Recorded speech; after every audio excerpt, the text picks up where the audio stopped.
निषाद राज,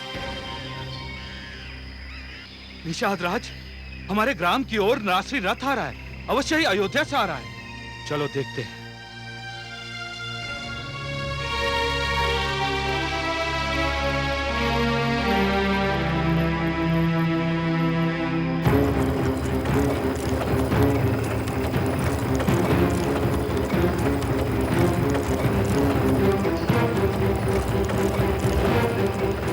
रथ तो राजसी है, परंतु इसमें कुछ सन्यासी दिखाई दे रहे हैं।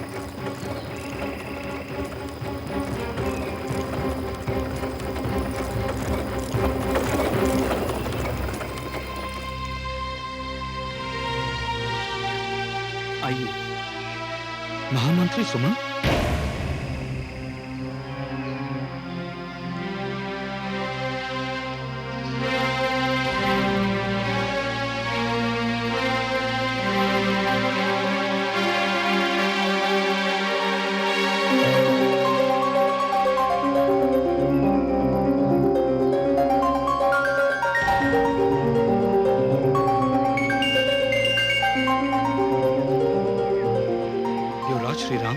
सन्यासी के वस्त्र में? हाँ निषाद राज, मैंने स्वयं के लिए 14 वर्षों तक यही वेशभूषा चुन ली है और मेरे साथ मेरी अर्धांगिनी जानकी एवं अनुज लक्ष्मण ने भी। श्री राम, परंतु हे श्री राम, आज तो आपका अयोध्या में अभिषेक होने वाला था।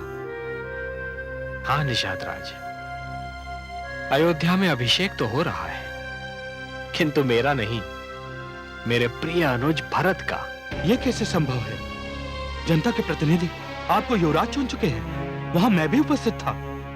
परंतु हे श्री राम, यदि हमारे निर्णय की अवहेलना हुई तो हम सब विद्रोह कर देंगे। निषाद राज, रघुकुल के नरेशों की एक महान परंपरा है और वो नरेश महान होने का कारण स्वयं अयोध्या की प्रजा है। जिस प्रकार एक घने वृक्ष की छाया भी उतनी ही घनी होती है, उसी प्रकार जिस देश की प्रजा महान होती है, उसी देश का राजा भी महान होता है।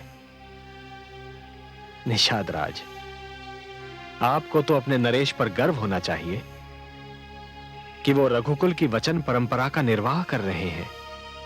हे श्री राम, मेरी तो कुछ भी समझ में नहीं आ रहा है, परंतु मैं आपसे क्षमा मांगता हूं। आप सबको इस वेश में देखकर मैं तो यह भी भूल गया कि आप इतनी दूर से चले आ रहे हैं।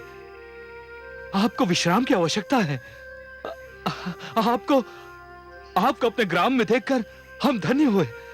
आइए, आइए श्री राम, आप हमारी कुटिया में विश्राम कीजिए। आइए।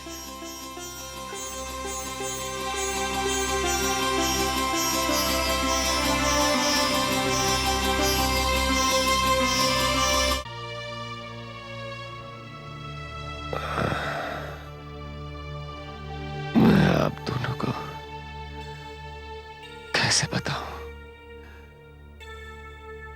कि मैं स्वयं को आपके समक्ष कितना लज्जित पाता हूं। मैंने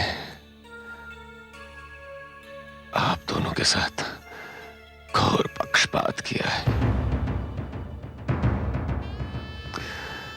कई को 2 वर देकर मैंने आप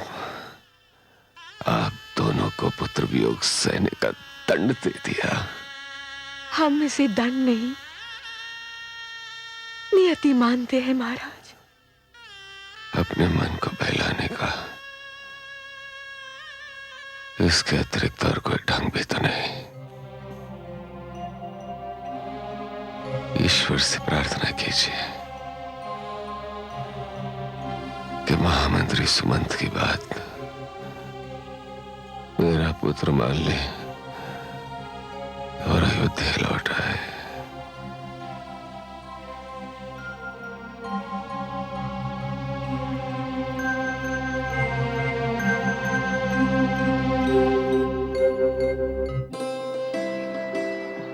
आइए प्रभु, आइए।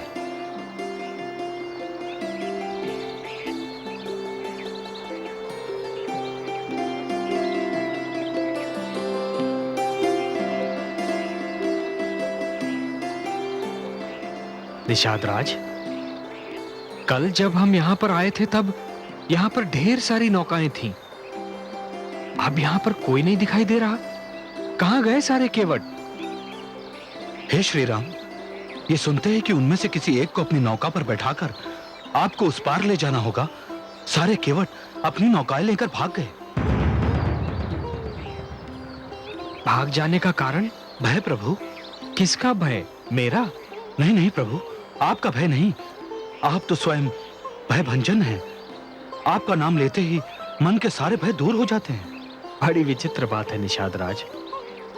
ये भी कहते हो कि भयभीत हैं, फिर ये भी कहते हो कि मुझसे भयभीत नहीं है, तो किससे भयभीत हैं? आपके चरणों की धूल से प्रभु। धूल से? धूल से क्या डरना निषाद राज? हे श्री राम, सारा संसार जानता है कि आपके चरणों की धूल लगते ही पत्थर की मूर्ति जीती जागती देवी बनकर जी उठी। वो तो पत्थर थी, हम निर्धनों की नौकाएं तो काठ की है। यदि आपके चरणों की धूल ने इन्हें कुछ और बना दिया तो हम सब भूखे मर जाएंगे। इन्हीं नौकाओं के कारण हम अपना और अपने परिवार का पेट पालते हैं। हे श्री राम, यही कारण है कि सारे नाविक अपनी नौकाएं लेकर भाग खड़े हुए। निषाद राज, आपने तो मुझे असमंजस में डाल दिया। अब चरणों की धूल का भला मैं क्या कर सकता हूं? इस समस्या का समाधान तो मेरे पास भी नहीं है। हे कौशल्य नंदन, यदि आप मेरी बात मान जाएं, तो मेरे पास इस समस्या का समाधान है। तो बताओ ना। हे प्रभु, आप मुझे अपने पांव पखारने दीजिए। मैं आपके पांव इतने प्रेम से धोऊंगा कि इन पर एक भी रजकण शेष नहीं रह जाएगा। नहीं निषाद राज, चरण तो ऋषि मुनियों और महात्माओं के धोने चाहिए। मैं तो एक साधारण मानव हूं। हे श्री राम, जो राजभवन छोड़कर वन का पथ ले, उससे बड़ा ऋषि और कौन हो सकता है? जो राजसी ठाट बाट छोड़कर सन्यासी का वेश धर ले, उससे बड़ा मुनि और कौन हो सकता है? हे श्री राम, सत्ता पाने के पश्चात भी सत्ता का लोभ ना करके सत्ता किसी और को सौंप दे, उससे बड़ा महात्मा और कौन हो सकता है? आप तो मेरे लिए ऋषियों के ऋषि, महात्माओं के महात्मा और मुनियों के मुनि हैं। इसलिए आपके चरण धोना मेरा धर्म भी है और अधिकार भी। और बिना आपके चरण धोए मैं आपको नौका पर नहीं बिठा सकता। यदि यह आपका हठ है तो मैं आपको मना कैसे करूं?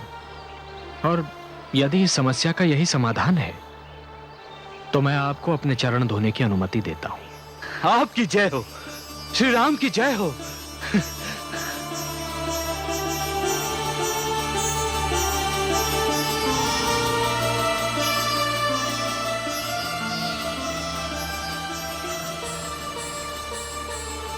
विराजे श्री राम।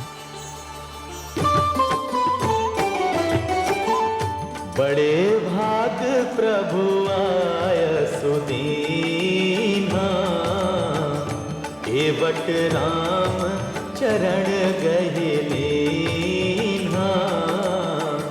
देखे सहज सुमित्रा नंदन, कैसे होता हृदय समर्पण, कैसे होता हृदय समर्पण। केवट प्रभु अनुराग सुहाया, जनक सुता के मन अति भाया। धोवत चरण मुदित मुस्कायो, आज निषाद परम गति पायो। आज निषाद परम गति पायो।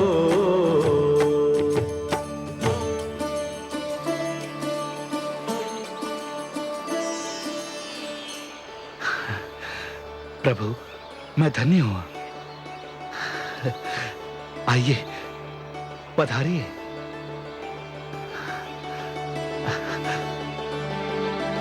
आइए।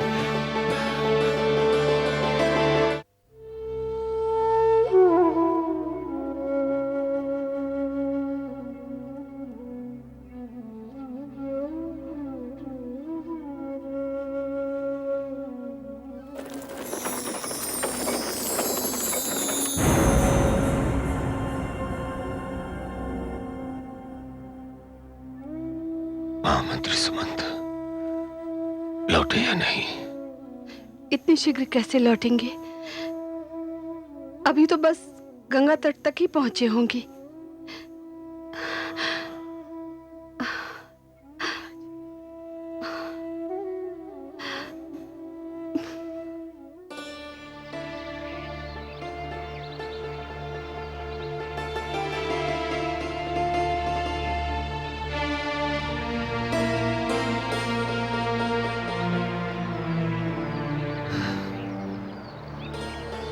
आइए प्रभु।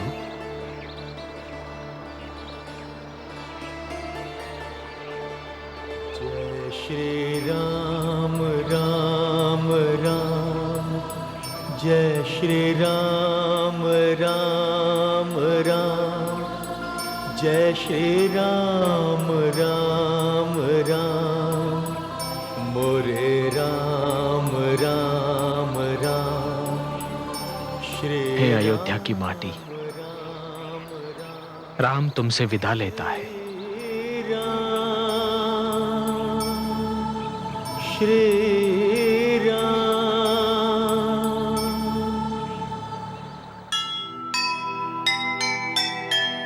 नमन तुझे साकेत के चंदन जैसे धूल, मैं उसको माथे धरूं, शूल मिले या फूल।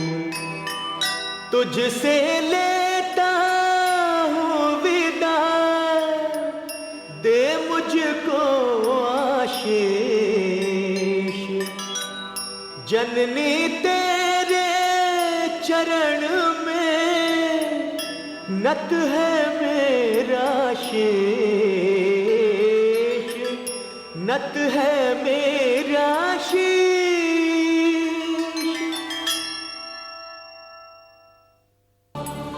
श्री राम राम राम, श्री राम।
आइए।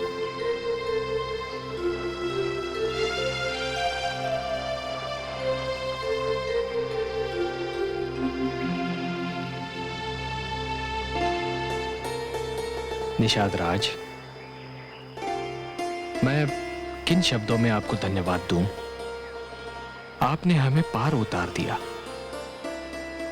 किंतु मुझे खेद है निषाद राज कि आपको देने के लिए मेरे पास कुछ भी नहीं है। हम राजभवन से कुछ भी नहीं लाए। अब हम आपको उतराई कैसे दें? हे श्री राम, आपने अपने पांव पखारने दिए, मुझे सब कुछ मिल गया। अब मुझे किसी वस्तु की आवश्यकता ही नहीं रही। मुझे संसार का सबसे बहुमूल्य धन मिल गया।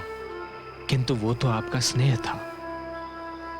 आपको अपने परिश्रम का मूल्य तो मिलना चाहिए। हे पतित पावन, आप मेरे घाट आए, मैंने आपको घाट पार करा दिया।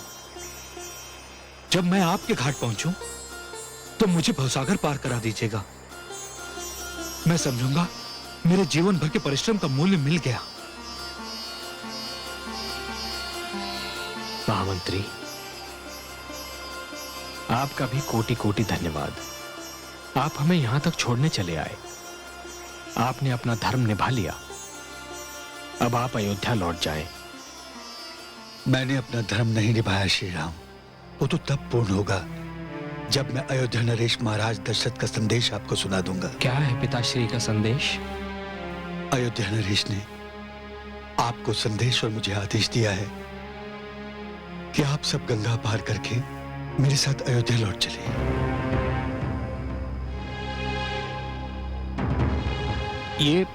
ये आप क्या कह रहे हैं महामंत्री? मैं ठीक कह रहा हूं श्री राम।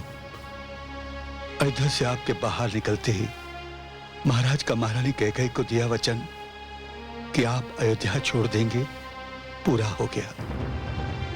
रहे वनवास की बात, तो ये 14 वर्ष का वनवास तो आप अयोध्या के समीप रहकर भी पूरा कर सकते हैं। हे श्री राम, इससे मेरी आप सबसे विनती है, आप मेरे साथ अयोध्या लौट चलिए। आपके साथ अयोध्या लौट चलूं और समस्त संसार के समक्ष अपने प्रिय पिता के उपहास का कारण बनूं? जिस पिता ने मुझे स्वयं विद्रोह करने का परामर्श देकर नरकगामी होना भी स्वीकार कर लिया, किंतु अपने वचनों से विमुख नहीं हुए। अयोध्या लौटकर मैं ऐसे पिता का इतना बड़ा तिरस्कार कर दूं? नहीं महामंत्री, नहीं, यह असंभव है। हे श्री राम, आपकी प्रतीक्षा में महाराज का एक एक पल काटना कठिन होगा। मेरे साथ आपको न देखकर न जाने महाराज की क्या दशा होगी। उनके लिए तो आग जब खाना भी कठिन होगा। महामंत्री, आप पिताश्री तक मेरा यह संदेश पहुंचाने की कृपा कीजिए कि यदि वो चाहे तो मुझसे मिलने वन में आ सकते हैं। हे श्री राम, महाराज की जो दशा है उसको देखते हुए कदाचित आप तक पहुंचने से। हाँ मंत्री, अपने पिता की दशा की कल्पना करते ही मेरा मन व्याकुल हो जाता है, कांप उठता है। किंतु मैं विवश हूं महामंत्री, विवश हूं मैं। न मैं उनका वचन भंग कर सकता हूं और न ही अपना प्राण तोड़ सकता हूं। श्री राम राम राम, जय आप उन्हें जाकर समझाइए, राम राम, उन्हें समझाइए महामंत्री, श्री राम समझाइए। आपकी आज्ञा से विमुख होने का मुझ में साहस नहीं है, किंतु महाराज के प्राण केवल आपके दर्शन के लिए अटके हुए हैं। यदि पुत्र प्रेम की यही आहुति एक पिता को देनी है और यदि यही नियति का लेख भी है, तो राम भी इस पीड़ा को आजीवन सहेगा। किंतु 14 वर्षों से पूर्व मेरे अयोध्या लौटने का प्रश्न ही नहीं उठता महामंत्री। महामंत्री, मैं जानता हूं कि समय की तुला के पलड़ों में से एक में मेरे पिता के प्राण हैं और दूसरे में उनका प्रण। और मेरे लिए मेरे पिता के प्रण के सम्मान से अधिक कोई वस्तु महत्वपूर्ण नहीं है।